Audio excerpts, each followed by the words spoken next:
Science की बात करें तो उसमें न्यूमेरिकल की इंपॉर्टेंस काफी बढ़ जाती है। आप देखोगे कि नंबर ऑफ क्वेश्चन जो पूछे जा रहे हैं वो काफी पूछे जा रहे हैं आजकल। तो इसमें से जो पहला क्वेश्चन है उसके बारे में डिस्कस करते हैं कि यहाँ पे दो लैंप है और लैंप ए है और लैंप बी। तो लैंप ए में 100 वोल्ट इसकी पावर है 220 वोल्ट पे और लैंप बी का 60 वोल्ट पावर है और 220 वोल्ट पे। तो ओवरऑल हमें रेजिस्टेंस फाइंड आउट करना है। वोल्टेज तो वही 220 वोल्ट कांस्टेंट है। तो लैंप ए की बात करें तो जो पहले गिवन है वो आप लिख लेते हैं। तो पावर जो है आपके पास वो कितना है 100 वोल्ट और वोल्टेज कितना है 220 वोल्ट। तो एक जो बेसिक फॉर्मूला होता है पावर का वो क्या होता है P इक्वल टू VI। इसको यूज करके हम करंट फाइंड आउट कर सकते हैं। मतलब अगर पावर की जगह पर आप 100 वोल्ट रखो, वोल्टेज आपके पास 220 वोल्ट है, तो यहाँ से करंट फाइंड आउट कर लोगे और करंट क्या हो जाएगा 100 upon 220, 0 0 cancel, it becomes 5 upon 11 हो जाएगा। इससे हमने करंट फाइंड आउट कर लिया जो कि 5 अपॉन 11 एम्पियर है। सेकेंड लैंप बी का कंडीशन देखते हैं। लैंप बी में जो कंडीशन है वो क्या है कि पावर 60 वोल्ट है और वोल्टेज इस बार भी वही है 220 वोल्ट। अब यहां भी सेम फॉर्मूला यूज करेंगे P इक्वल टू VI। आपके पास पावर तो है ही 60 वोल्ट और वोल्टेज है 220 वोल्ट। यहां से आप करंट फाइंड आउट कर लेंगे और करंट की जो वैल्यू होगी वो होगी 60 अपॉन 220। तो 0 0 कैंसिल, ये होंगे 3 और ये होंगे 11। तो 3 अपॉन 11 जो है एम्पियर आपने करंट फाइंड आउट कर लिया। अब ये फाइंड आउट करने के बाद आगे का क्या है रेजिस्टेंस फाइंड आउट करना है। तो नेट करंट निकाल लो कि नेट करंट होंगे कितने। नेट करंट की अगर बात करें तो कितना होगा आई नेट इक्वल टू दोनों करंट को ऐड कर देंगे। पहला करंट था हमारे पास 5 अपॉन 11, दूसरा करंट था 3 upon 11, it becomes 8 upon 11 ampere. ये टोटल करंट हो गया। अब आपके पास नेट करंट है, वोल्टेज आपके फाइनल वोल्टेज गिवन है 220 वोल्ट। तो जो हमारे पास ओम्स लॉ है उससे हम रेजिस्टेंस आराम से फाइंड आउट कर सकते हैं। और ओम्स लॉ होता है V इक्वल टू IR। तो इसका यूज करेंगे तो वोल्टेज आपके पास है 220 और नेट करंट है आपके पास 8 अपॉन 11 और यहां से आप R फाइंड आउट कर लेंगे। तो R कैसे निकालेंगे? अगर R की बात करें तो R कितना हो जाएगा, यहाँ पे आप क्रॉस मल्टीप्लाई कर सकते हो। जैसे कि 220 वोल्ट है, ये हो जाएंगे यहाँ पे 11 और यहाँ पे हो जाएंगे 8। जैसे ही आप 8/11 को इधर ले जाओगे तो डिवाइड में जाएगा तो ये रेसिप्रोकल हो जाएगा और कुछ इस तरीके से आपको दिखेगा।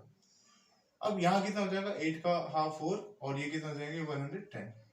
फिर 4 से करेंगे ये हो जाएंगे 2 और ये हो जाएंगे 55, कुछ इतना। अब 55 और 11 के अगर हम मल्टीप्लाई करें तो कितना होगा, ये हो जाएंगे आपके 605 अपॉन 2 और जब 2 से इसको डिवाइड करेंगे तो कितना हो जाएगा 302.5 ओम। ओम क्यों? क्योंकि आपको रेजिस्टेंस फाइंड आउट करना था। तो पहले क्वेश्चन तो हमने ऐसे ही कर लिया। तो 10th में मैं स्पेशली बात करूं तो बहुत सारे क्वेश्चन फॉर्मूला बेस्ड होता है, तो आपको ज्यादा कुछ करने की जरूरत है नहीं। कुछ क्वेश्चन प्रैक्टिस करने की जरूरत है। फिजिक्स में अगर आप साइंस में अगर बिना न्यूमेरिकल्स बिना किए जाओगे तो आप अच्छे मार्क्स एक्सपेक्ट नहीं कर सकते। तो इसीलिए आपको कुछ प्रैक्टिस करने पड़ेंगे न्यूमेरिकल्स। स्पेशली आप प्रीवियस ईयर्स क्वेश्चंस को प्रैक्टिस कर सकते हो। And the next question that we have is, next question में हमारे पास क्या है कि दो कंडीशन दे रखा है कि दो टीवी सेट है, उसके रिस्पेक्टिव वोट कितना है उसके बारे में गिवन है और कितने घंटे ऑपरेट की जा रही है। तो आपको बताना है कि कौन ज्यादा हीट एनर्जी यूज करेगी, कौन ज्यादा एनर्जी डिसिपेट करती है इन a given time.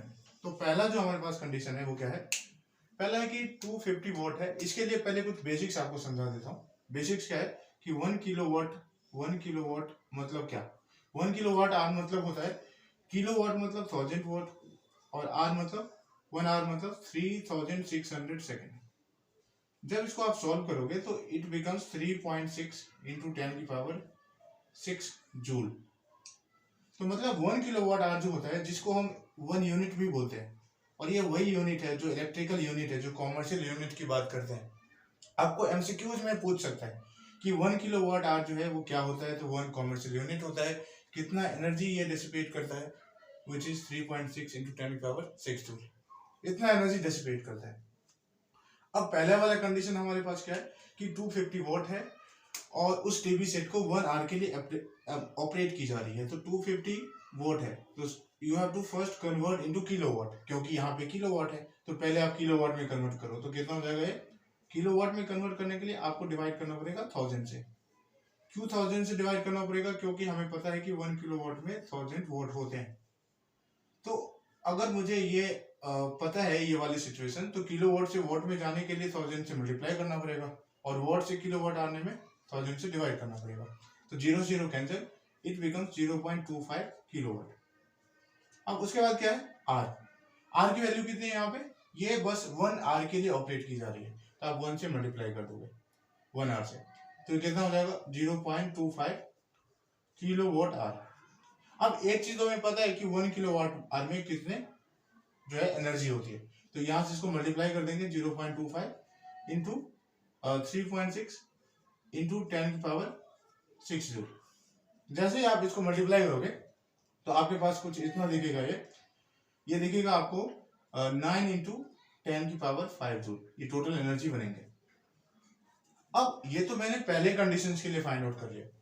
And the next condition that we have is, एक टोस्टर है और उस टोस्टर की जो पावर है रेटेड है वो 1200 वोट है, 1200 वोट है। इसको सिर्फ 10 मिनट के लिए ऑपरेट की जा रही है।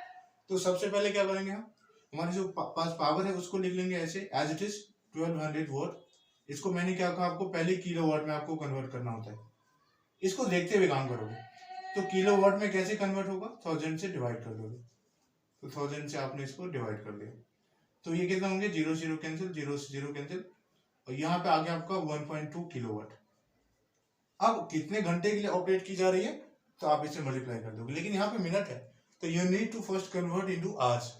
अब 10 मिनट को अगर आपको आवर्स में कन्वर्ट करना है तो you have to divide it by 60, तो इट बिकम्स 1/6। तो ये कितने से डिवाइड हो जाएंगे? 1/6 से। तो ओवरऑल कितना हो गया ये? 1.2/6। जैसे ही आप डिवाइड करेंगे तो कितना होगा?